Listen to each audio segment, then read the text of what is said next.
You ask Tiger to solve. This deals with linear equations with one unknown. The final result is x equals 12. Let's solve it step by step.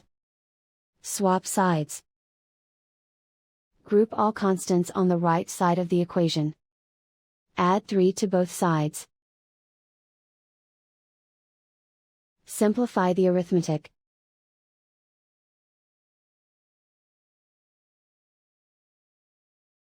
Isolate the x. Multiply both sides by 4. Group like terms. Multiply the coefficients. Simplify the fraction. Simplify the arithmetic. And so the final result is x equals 12.